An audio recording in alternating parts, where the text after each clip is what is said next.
નમસ્કાર મિત્રો, હું ગૌતમ ચોરસિયા ગોષ્ઠી વિથ ગૌતમમાં આપનું હાર્દિક સ્વાગત કરું છું. અને એવા જ એક નિષ્ણાત પાટણના સુપ્રસિદ્ધ ડૉક્ટર એવા વિપુલભાઈ સોની, ધીરજ હોસ્પિટલ. વિપુલભાઈ સાથે આજે આપણે ઘણી બધી ચર્ચાઓ કરવાના છીએ. 30,000થી વધુ પેશન્ટોની સારવાર કરી ચૂક્યા છે, 4,000થી વધુ સફળ ઓપરેશન કરી ચૂક્યા છે અને 10 વર્ષથી પાટણમાં એ સેવાઓ બજાવી રહ્યા છે. અને એમનું જીવન ખૂબ જ સંઘર્ષપૂર્ણ રહ્યું છે. એક સામાન્ય પરિવારમાંથી આવી અને એક સુપ્રસિદ્ધ અને ખ્યાતનામ ડૉક્ટર બન્યા છે અને ખૂબ મોટી ખ્યાતિ પ્રાપ્ત કરી છે એમને. તેમના જીવનની રસપ્રદ વાતો જાણીશું અને ખાસ કરીને મળમાર્ગના રોગો વિશે આપણે જાણીશું કે આ મળમાર્ગના રોગોનું નિદાન કેવી રીતે થઈ શકે છે, આના ઉપાયો શું છે, શું આ દવાથી મટી શકે છે અને દવાથી નથી મટતું તો ઓપરેશન કરીને કેવી રીતે મટાડી શકાય છે, અને ઓપરેશન કેટલું પેઇનફુલી હોય છે. તો આ દરેક વાત ઉપર આપણે સરસ મજાની ચર્ચા કરીશું. અને એવા જ મારા પરમ મિત્ર ડૉક્ટર સાહેબ આપણી સાથે ઉપસ્થિત છે. નમસ્કાર ડૉક્ટર સાહેબ. નમસ્કાર.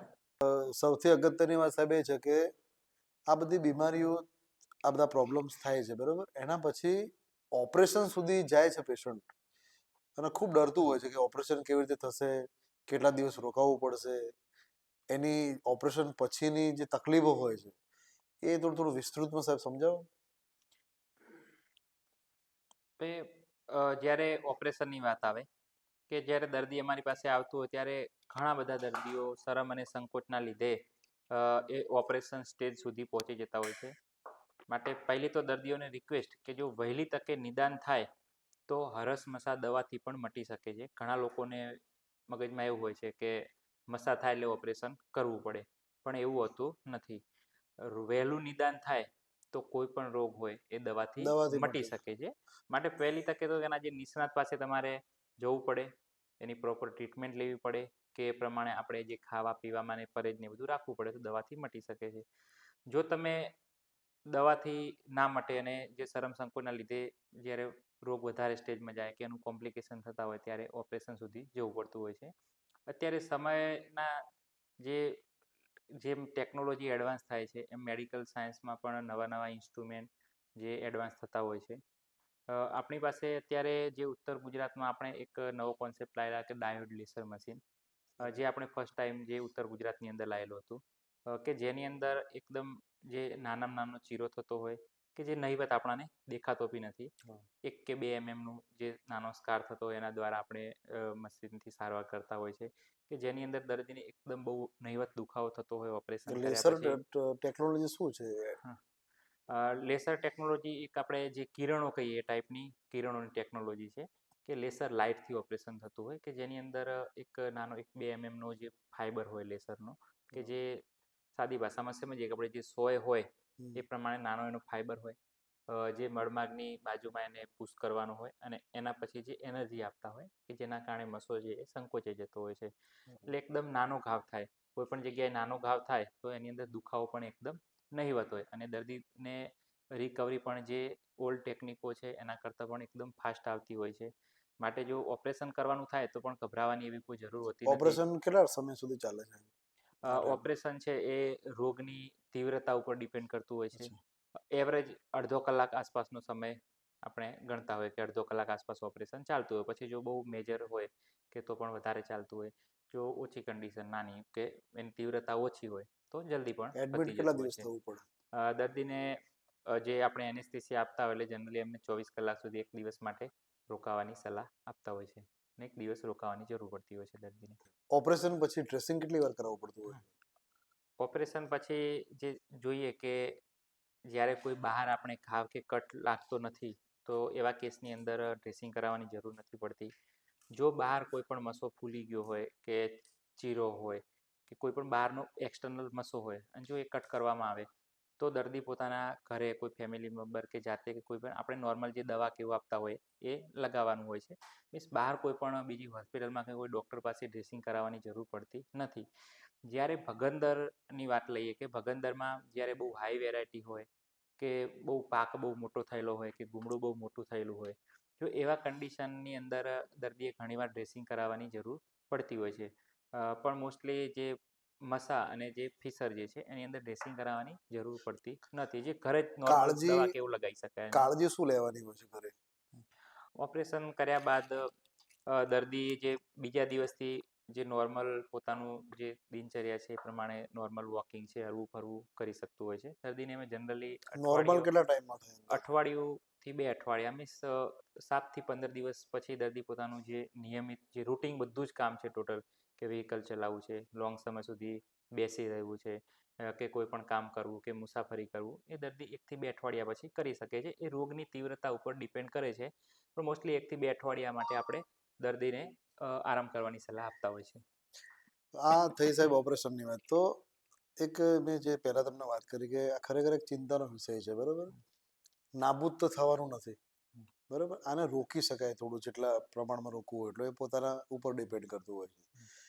તો એવા કયા ફૂડ ખાવા જોઈએ, ડાયટમાં શું લેવું જોઈએ તો આ રોગ જડમૂળથી જતો રહે, કે પછી ઓછો થાય? જેને થયું હોય, જેને નથી થયું, જેને થયું હોય દાખલા તરીકે એને થોડા સિમ્ટમ્સ દેખાઈ રહ્યા છે, તો શું ડાયટથી દવાથી એમાં કેટલો ફરક પડે? તો કયા પ્રકારનું ડાયટ લેવું જોઈએ, ખોરાક કેવા પ્રકારના લેવા જોઈએ? આપણે કહીએ કે prevention is better than cure. જો જે હેલ્ધી માણસ છે કે જેને કોઈ પણ તકલીફ થઈ નથી, એ લોકોએ આના પ્રિવેન્શન માટે, જે મળમાગના રોગો ના થાય એના માટે, જે સ્પાઇસી છે કે બહુ વધારે એક માત્રાથી વધારે તીખું છે કે ઓઇલી છે કે બહારના જંક ફૂડ છે, મીન્સ નિયમિત ખાવું, જે દૈનિક જે આપણી દિનચર્યા અને ઋતુચર્યા છે એને આપણે ફોલો કરવાની હોય છે. જો આ બધું પ્રોપર ફોલો થાય તો રોગ થતો નથી. પણ જો રોગ જેને થઈ ગયો છે, કે જેને એક વખત જે હરસ મસા કે આવું કોઈ પણ લક્ષણ જણાયું છે, કે જેને ખ્યાલ આવ્યો કે મને કંઈક મળમાર્ગે તકલીફ છે, તો એના માટે દર્દીએ જે હાઈ ફાઈબર ડાયટ હોય, કે જેની અંદર ફ્રૂટ છે, લીલવણ શાકભાજી છે, રોટી છે, એવું જે હાઈ ફાઈબર ડાયટ છે એ દર્દીએ લેવાનું હોય છે. હાઈ ફાઈબરમાં કયા કયા? હાઈ ફાઈબરની અંદર જે રોટી છે, કે પછી ફ્રૂટ છે, લીલવણ શાકભાજી છે, છાશ છે, આ બધી વસ્તુ. તમે રોટલી કઈ પ્રિફર કરો છો, બાજરીની, ઘઉંની, મકાઈની કે કઈ? જેને હરસ મસાની આવી તકલીફ થઈ હોય એને બાજરી અમે લેવા માટે ના પાડતા હોય છે, કારણ કે બાજરીનો જે ગુણ છે એ ઉષ્ણ ગુણ, મીન્સ કે ગરમ છે, શરીરની અંદર જઈને ગરમી પેદા કરે ગરમી છે. પેદા કરે. મીન્સ જેને આ હરસ મસા કે આવું કોઈ સિમ્ટમ મળેલું છે દેખાય, એ લોકોએ બાજરી ના ખાવી જોઈએ. જેને ઘઉંની રોટલી ખાવા માટે આપણે એડવાઇસ કરતા હોય છે, કે જેની અંદર ફાઈબરની માત્રા વધારે હોય. ફાઈબરની માત્રા વધારે હોય તો જે મળ જે છે સખત, જે કઠણ આવતો નથી, અને મળ જે એકદમ ઢીલો આવે છે ફાઈબરના કારણે. એના કારણે દર્દીને મળ ત્યાગ કરતી વખતે કોઈ તકલીફ, દુખાવો કે બળતરા એકદમ નહિવત માત્રામાં થાય છે. શાકભાજીમાં કઈ શાકભાજી વધુ પ્રમાણમાં લેવી જોઈએ? શાકભાજીની અંદર જે રીંગણ છે, કે જેનો ગુણ ગરમ છે, બીજું બટાકું છે કે જેની અંદર જે ગેસ કે એવું ઉત્પન્ન કરતું હોય, જેના કારણે ડાયજેશન બગડતું હોય છે. ડાયજેશન પકડતું હોય છે. બીજું કે જે હેવી જે હોય, કે જે કઠોળની અંદર ચણા છે કે એવી વસ્તુ જે પેટમાં જઈ અને એકદમ જે ભારે પડતી હોય, કે જે ગેસ ઉત્પન્ન કરે, એવી વસ્તુ અમે ખાવા માટેની એવોર્ડ ના પાડતા કરવાની હોય છે. એના સિવાય બાકી જે રેસાવાળા જે શાકભાજી છે, વધારે પાલક શું છે, લેવું જોઈએ પાલક છે, લીલા શાકભાજી? તાંદળજો છે, બીજા લીલવણ શાકભાજી વધારે માત્રામાં લઈ શકાય. બીજું કે ખટાશથી કોઈ પ્રોબ્લેમ થાય ખરો? ના, ખટાશથી કોઈ પ્રોબ્લેમ ના થાય. જે તક્ર જે કહેવાય, કે છાશ જેને આપણે કહીએ છીએ, છાશ આપ જે તકલીફ હોય આની અંદર બહુ વધારે માત્રામાં લેવાનું અમે દર્દીને એડવાઇસ કરતા હોય છે. ઘરની લિક્વિડ. મોળી છાશ હોય હા. એ દર્દી લે તો એના કારણે ડાયજેશન ઇમ્પ્રૂવ થાય. અને આ જે મળમાગનો રોગ છે એ ડાયજેશનના એક રિલેટેડ જ છે, કે તમારું ડાયજેશન, પાચન તંત્ર બગડે તો તમને આ રીતની તકલીફ થતી હોય છે. માટે છાશ એ ડાયજેશન માટે બહુ જ સારી હોય છે. દર્દીને અમે છાશની અંદર જે આપણે જીરું જે હોય, કે જીરું જો પાચન માટે બહુ એક શ્રેષ્ઠ ગણાય છે, એ દર્દીને અમે જીરું અંદર છાશમાં એડ કરી અને છાશ લેવા માટે એડવાઇસ કરતા હોય છે. આટલા બધા ઓપરેશનો કરે, એમાંથી કોઈ એવું ઓપરેશન કે જે ખૂબ જ ડિફિકલ્ટ હોય, અને જે તમને એવું થયું કે ખૂબ જ એકદમ લાસ્ટ સ્ટેજ ઉપર પહોંચી ગયું છે, એવા ક્યોર થયા છે ઓપરેશનો? આપણે જે પહેલા પણ વાત થઈ, કે ઘણીવાર આપણાને એવું મગજમાં આવે કે ચલો ઉંમરલાયક દર્દી હોય તો ઘણાને એવું હોય કે ઉંમરના કારણે રિઝલ્ટ નહીં મળે, કે લોકોની ઇમ્યુનિટી ઉંમર થાય એમ ડાઉન થતી હોય છે. જે પહેલાં બી કીધું, 96 યરના જે દાદાનું ઓપરેશન પણ આપણે સક્સેસ રીતે કરેલું છે. બીજું કે મારી પ્રેક્ટિસમાં મેં ઘણા 5 થી 7 દર્દી એવા પણ જોયા છે કે જે મસાની અંદર બહુ લોંગ ટાઈમ રહેવાના કારણે, જ્યારે મસા 4th ડિગ્રીમાં જતા હોય, કે જે બહાર નીકળી જતા હોય, એના પછી એની અંદર જે મસો ગંઠાઈ જતો હોય, જે બ્લેક, એને જે થ્રોમ્બોસ કહી દેતા હોય છે, એમાં પણ જો સારવાર ના લેવામાં આવે તો એના કારણે પાક થઈ જતો હોય પાયમિયા કહેવામાં આવે છે. હમ. એની પણ સારવાર ના કરવામાં આવે તો અંદર જે કીડા જે આપણે કહીએ કે જીવાત જે હમ. જંતુ પડી જતા હોય છે. મેં મારી પ્રેક્ટિસમાં 5 થી 7 પેશન્ટ એવા પણ જોયેલા છે કે જેને અંદર કીડા પડી ગયેલા હોય. અચ્છા. આવા દર્દીઓ પણ બહુ એકદમ સક્સેસ સારી રીતે જે એના રિઝલ્ટ મળેલા છે. બીજું મૂળ કે સક્સેસનો રેશિયો ખૂબ હમ, મોટો છે. હા, જેટલું ઓપરેશન જરૂરી છે, જો કોઈ સારા એક્સપર્ટ કે જ્યાંના અનુભવી ડૉક્ટર હોય એનું પ્રોપર ટ્રીટમેન્ટ થાય.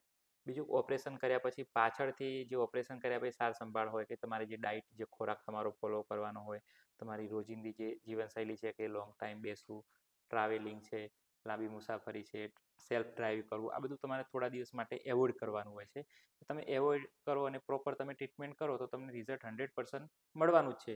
કે એવો કોઈ રોગ આ વર્લ્ડમાં એવો નથી કે જેની ટ્રીટમેન્ટ ના થાય. ના થાય. ટ્રીટમેન્ટ છે જ, પણ સામે દર્દી પણ આપણાને એટલું કોઓપરેટિવ હોય તો કોઈ પણ ગમે તેવો ગંભીર રોગ હોય એનું રિઝલ્ટ મળતું હોય છે. અને બીજું નિયમિત ફોલો. તમે ઓપરેશન કરાયા પછી ડૉક્ટરને તમારે સલાહ પ્રમાણે એને નિયમિત બતાવવાનું હોય. જે દવા આપણે કહેતા હોય કે જે લગાવવાનું એ બધું નિયમિત કરે તો દર્દી તમારે ત્યાં આવે છે 100% શ્યોર રિઝલ્ટ મળવાનું જ છે. મળવાનું જ છે. હમ. દર્દી જ્યારે આવે છે તો તમે આ પ્રકારના સલાહ આપો છો તમે એમને હમ. કે તમારે આવું ખાવું જોઈએ, આવું ના ખાવું જોઈએ? જ્યારે કોઈ પણ દર્દી આવતા હોય ત્યારે અમે એને પૂરતો સમય આપતા હોય છે કે દર્દીને પહેલાં જ આપણે માહિતી આપતા હોય કે તમને આ રીતની તમારી આવી તકલીફ છે, જે તમે આ રોગથી પીડાય છે, આના માટે તમારે આવું કરવું જોઈએ કે દવાથી મટશે કે દવાથી નહીં મટે. એ રીતનું આપણે પ્રોપર એને ગાઈડ કરી અને પછી જો ઓપરેશન પણ કરવાનું થાય તો એની પછી પણ આપણે અમે અમારો સ્ટાફ અને અમે વિડીયોના માધ્યમથી કે ઘણી બધી રીતે અમે દર્દીને આ જે બધું ડિટેલની અંદર સમજાવતા હોય છે. અને છતાં પણ દર્દીને કોઈ ક્વેશ્ચન હોય તો અમે અમારો જે હેલ્પલાઇન નંબર છે હોસ્પિટલના એ પણ અમે આપતા હોય છે. સોશિયલ મીડિયાનો હા. સાહેબ ઉપયોગ કરો છો? સોશિયલ મીડિયાનો ઉપયોગ અમે બહુ કરીએ છીએ, કારણ કે અત્યારે કોઈ પણ માણસને કંઈ પણ તકલીફ થાય તો દરેક માણસ ગૂગલની અંદર કંઈ પણ સર્ચ કરતું હોય કે મને આ તકલીફ છે. તો એના માટે દરેક માણસ અત્યારે કોઈ પણ નાનો માણસ લઈ લો, 99% લોકો પાસે સ્માર્ટફોન, એન્ડ્રોઈડ ફોન છે. દરેકની અંદર નેટ જે ફ્રી અવેલેબલ અત્યારે છે જ ઓલરેડી, તો દરેક માણસ પોતે સર્ચ કરે જ છે. આપણી હોસ્પિટલની ચેનલ છે યુટ્યુબ હા, ઉપર છે? અમારી ચેનલ યુટ્યુબની અંદર છે, જે ધીરજ હોસ્પિટલના નામથી છે. ધીરજ હોસ્પિટલ ડૉક્ટર વિપુલ ડી સોનીના નામથી. અને જેને ઘણા બધા લોકો અત્યારે જોઈ રહ્યા છે. ઘણા પેશન્ટો અમારી પાસે એવા પણ આવે છે કે સાહેબ અમે તમારો વિડીયો જોયો અને એના માધ્યમથી અમે તમારી પાસે બતાવવા માટે આવેલા છીએ. એટલે વિડીયો હા, ક્યાંક નો ક્યાંક લોકોને હા, ઉપયોગી થાય છે. ઉપયોગી થઈ રહ્યો છે. કારણ કે લોકો જે અજ્ઞાનતાના અભાવથી મીન્સ હમ. જે આ રોગના અપૂરતા નોલેજના કારણે કારણે દર્દીઓ અત્યારે જે પોતાનો જે રોગનો સ્ટેજ છે એ ગંભીર સ્ટેજ સુધી લઈ જતા હોય છે. અમે જે ચેનલ કે અમારું જે બનાવવાનો એક જ ઉદ્દેશ હતો કે આપણે નોલેજ આપવું છે નોલેજ આપવું કે છે. જે લોકો સાચી પીડાઈ રહ્યા છે. સાચી માહિતી મળે હા, લોકો. એ લોકો આપણા જે વિસ્તારના લોકો પીડાય નહીં અને હમ. એમને જે મળમાગના રોગોનું સાચું જ્ઞાન મળે, શરમ સંકોચ છોડે અને જલ્દી અમારી પાસે આવે કે કોઈ પણ સેન્ટરમાં જાય અને પોતાનું રોગનું જલ્દી નિદાન અને સારવાર કરાવે. એ ઉદ્દેશથી અમે આની ચેનલની ચાલુ કરેલી છે. બીજું કે કોઈ પણ દર્દી આવે ત્યારે કોઈ પણ બીજા દર્દીઓનો અભિપ્રાય જુએ છે કે ભાઈ મેં ઓપરેશન કરાયેલું હતું, મને આટલા ટાઈમથી મટી ગયું, સાહેબની સારવાર આવી છે, તો દર્દીને કોન્ફિડન્સ આવતો હોય છે. જે ઓપરેશનથી ડરતા હોય એના હા, એ લોકોને કે તમને જે આપણે કોઈ બી પૂછીએ કે ભાઈ મારે આ વસ્તુ જમવું છે, ક્યાં સારું મળે છે, હા, તો તો બરોબર. આપણે કહેતા હોય કે ભાઈ ફલાણા આ સેન્ટરમાં જાઓ કે આ ખાસ ઉદ્દેશ દુકાનમાં જાઓ. ખાસ ઉદ્દેશ તો એવો કે લોકો જે શરમ સંકોચ અનુભવે છે હમ. એનાથી થોડા અવેરનેસ આવે, હા, લોકો આપણા સુધી પહોંચે, પહોંચી કોઈ પણ શકે. હોસ્પિટલ સુધી પહોંચે. પાટણમાં સાહેબ કઈ જગ્યાએ હોસ્પિટલ છે આપણું? પાટણમાં આપણે જૂનું બસ સ્ટેશન છે, એની આગળ ત્યાં ગજાનંદ કોમ્પ્લેક્સ છે જે બસ સ્ટેશન રોડ પર. એની ગજાનંદ કોમ્પ્લેક્સની પાછળમાં આપણે નવી હોસ્પિટલ જે અત્યારે 13/10/2024થી આપણે ચાલુ કરેલી છે. અમે 10 વર્ષ ત્યાં બસ સ્ટેશનની પાસે જ જે ધીરજ એનોકેર હોસ્પિટલના નામથી અમારું જે હોસ્પિટલ ચાલતું હતું, ત્યાં અમે 10 વર્ષ જે હોસ્પિટલ જે ત્યાં ચલાવી સારી રીતે. પછી જે સમયના લીધે અને જે દર્દીઓની જે સંખ્યા વધતી ગઈ એના લીધે થોડી અગવડતા પડતી હતી. એના લીધે અમે 13/10/2024ના દશેરાના દિવસે ત્યાં એની પાસે જ બીજા કોમ્પ્લેક્સમાં ત્યાં એક નવી ભવ્ય હોસ્પિટલનું અમે ઉદ્ઘાટન ત્યાં કર્યું. ત્યાં આપણે અત્યાધુનિક જે ફેસિલિટીઓને શું ફેસિલિટીઝ છે? દર્દીને એક જે અમદાવાદ કે જે કોર્પોરેટ લેવલે જે ફેસિલિટી મળતી હોય કે અતિ આધુનિક જે NABH માન્ય મોડ્યુલર ઓપરેશન થિયેટર અમે રાખેલું છે, કે જે બીજું એક માઇનર ઓપરેશન થિયેટર પણ છે કે જે દર્દીની તપાસ પણ થઈ શકે.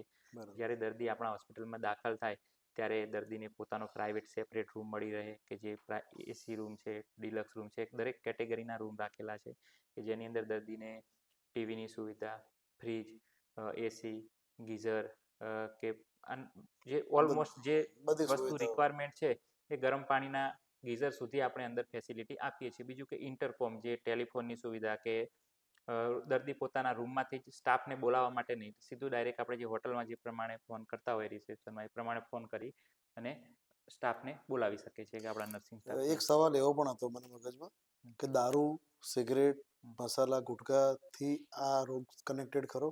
હા, દારૂ, ગુટકા કે જે બી તમે વ્યસન કરો છો એના લીધે આ વસ્તુ થાય છે કે જ્યારે કોઈ પણ આપણાને વ્યસન હોય કે કોઈ પણ ચાહે તમાકુ હોય કે વ્યસન હોય કે જ્યારે માણસ આલ્કોહોલ લેતું હોય, ડ્રિંક કરતું હોય, તો ડ્રિંકના કારણે જે આપણું લીવર છે એ લીવર ડેમેજ થતું હોય છે.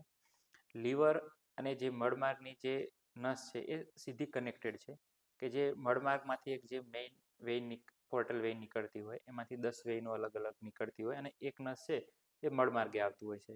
એટલે જે લોકો લાંબા સમય સુધી આલ્કોહોલનું સેવન કરે છે એ લોકોને પાઇલ્સ થવાની શક્યતા પૂરેપૂરી હોય છે. બીજું કે જે લોકો મસાલા છે, પાન મસાલા કે તમાકુ કે જે લેતું હોય એના કારણે જે નસના જે વાલ હોય એ ઢીલા પડી જતા હોય.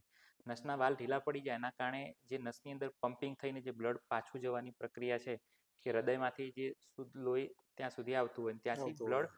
અશુદ્ધ લોહી હોય એ પાછું જતું તો હોય. ક્યાંક નું ક્યાંક એની પણ હા, મોટી ભૂમિકા. એટલે એ પમ્પિંગ ઓછું થાય એના કારણે નસો ફૂલે ને એના કારણે મસા થતા હોય. બીજું કે પાન મસાલા કે જે માવા કે એવું ખાતા હોય એના કારણે જે ડાયજેશન ખરાબ થાય અને ડાયજેશન ખરાબ થાય તો એના કારણે કોન્સ્ટિપેશન કે એવું થતું હોય જે આંતરડાની અંદર ગરમી ઉત્પન્ન થતી હોય એના કારણે પણ મસા અને વાઢિયા થતા હોય છે. માટે વ્યસન જે લોકો કરતા હોય એ લોકોએ વ્યસન એવોઇડ કરવું જોઈએ. સૌથી અગત્યની વાત તમારા માધ્યમથી મારા દર્શક મિત્રોને જણાવી છે કે બાળક જ્યારે LKG થી માંડીને 7મા કે 8મા 10મા સુધી જ્યારે ભણવા જાય છે ને તો એના લંચ બોક્સમાં ઓલમોસ્ટ બહારના પડીકાવાળા જ ખાવાના હોય. બરોબર. આ અંતે કદાચ ખૂબ મોટી બીમારીને નોતરે છે. તો તમારું શું રાય છે? મારી રાય ઓપિનિયન એવું છે કે જે પડીકા છે એ એક ધીમું ઝેર છે કે જે આપણે આપણા બાળકોને આપી રહ્યા છીએ અત્યારે. અને દરેક ફેમિલી, દરેક પરિવારમાં કોઈ પણ બાળક હોય એ ઓલમોસ્ટ બધા ખાતા જ હોય છે પડીકા. એટલે મારી એવી રિક્વેસ્ટ છે કે જેની અંદર જે ઓઇલ બહુ જે હોય છે કે મીન્સ લોંગ ટાઈમ 2 મહિના 3 પડેલું મહિના પણ સુધી હોય જે છે. પામોલ કે જે હોય બરોબર વોટેવર એ હેલ્થ ઉપર કરે જ છે ખૂબ મોટી અસર એરિયા. કરે. અને અત્યારે અમે જોઈએ કે હમણાં ખાસા ટાઈમથી જે નાના બાળકોમાં પહેલાં અમે જ્યારે પ્રેક્ટિસ મેં મારી ચાલુ કરી એ વખતે નાના બાળકો બહુ ઓછા આવતા હતા કે એ લોકોમાં ખાલી રેક્ટલ પોલિપ કેવી 1-2 બીમારીઓ હતી. અત્યારે છેલ્લા 2-3 વર્ષથી હું જોઉં છું કે નાના બાળકોમાં ઇવન વાઢિયા અને મસા પણ જોવા મળે છે. જેનું કારણ અમે એના જે રિલેટિવ પાસે પૂછતા હોય તો એમનો એક જ હોય છે જવાબ કે સાહેબ એ પડીકા બહુ ખાય છે. પડીકા છે એ પડીકા ધીમું ઝેર અત્યારે એ છે. જ ધીમું છે. એના દરેક કારણે દુકાનમાં દરેક પાલો વધી લાંબા ગયા છે. સમયે કેન્સર પણ થઈ શકતા હોય છે. માટે પડીકા દરેકે એવોઇડ કરવા જોઈએ. અને વાલીઓ એવું કરતા હોય કે પડીકું શાળામાંથી એવું કહેતા હોય કે પડીકું આપવું નહીં હા. તો એ પડીકું ખોલી અને ખોલીને અંદર નાખી દે છે. લંચ બોક્સમાં હા, લંચ બોક્સની અંદર આપી દેતા હોય છે. માટે પડીકા દરેકે નાના બાળકોએ તો ખાસ એવોઇડ કરવું જોઈએ. ખરેખર સાહેબ મારા પહેલા જ પોડકાસ્ટની અંદર મને ખૂબ મજા આવી તમારી સાથે વાત કરવાની.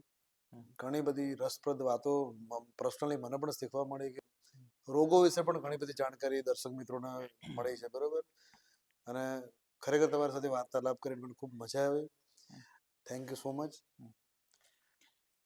પહેલું તો કે મને જ્યારે કોઈ પણ પબ્લિક અવેરનેસ માટે કોઈ પણ વાત આવે કે કોઈ બી જ્યારે પણ બોલવાનું આવે ત્યારે મને બહુ જ એકદમ આપણને અંદરથી ફિલિંગ બહુ સારી આવતી હોય કે ચલો આપણે ઇનડાયરેક્ટલી કોઈ પણ મીન્સ કે કોઈ બી ગુજરાતના છેવાડાવાળો માણસ હોય હું તો ત્યાં દરેક જગ્યાએ ટ્રીટમેન્ટ કરવા જવાનો નથી.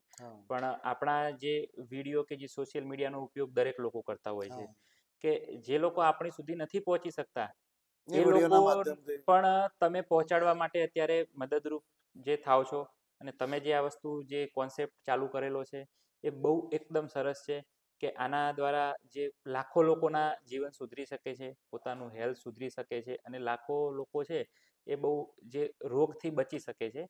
માટે એટલે અમારું સાહેબ એવું જ હતું કે દરેક લોકો પોડકાસ્ટિંગમાં જોડાઈ રહ્યા છે. બરોબર. પણ સમાજનો ઉપયોગી થાય, સમાજને ફાયદો થાય બરોબર. એ માટે અમે લોકોએ સ્પેશિયલી ખાસ કન્ટેન્ટ ડૉક્ટર માટે તૈયાર કર્યું છે કે ડૉક્ટર્સ આઈને કે ને ડૉક્ટર અને પેશન્ટ વચ્ચેની જે ગેપ પડી ગઈ છે, પેશન્ટ ખુલીને વાત નથી કરી શકતા ડૉક્ટર સાથે, રાઈટ, સાચી વાત છે. બરોબર. અને ડૉક્ટર છે એ પેશન્ટ જોડે જવું છે પણ પેશન્ટ જોડે જઈ શકતા નથી. કેમ કે વન ટાઈમ ટ્રીટમેન્ટ કરાવે છે, પેશન્ટ ઘરે જતું રહે છે, બરોબર.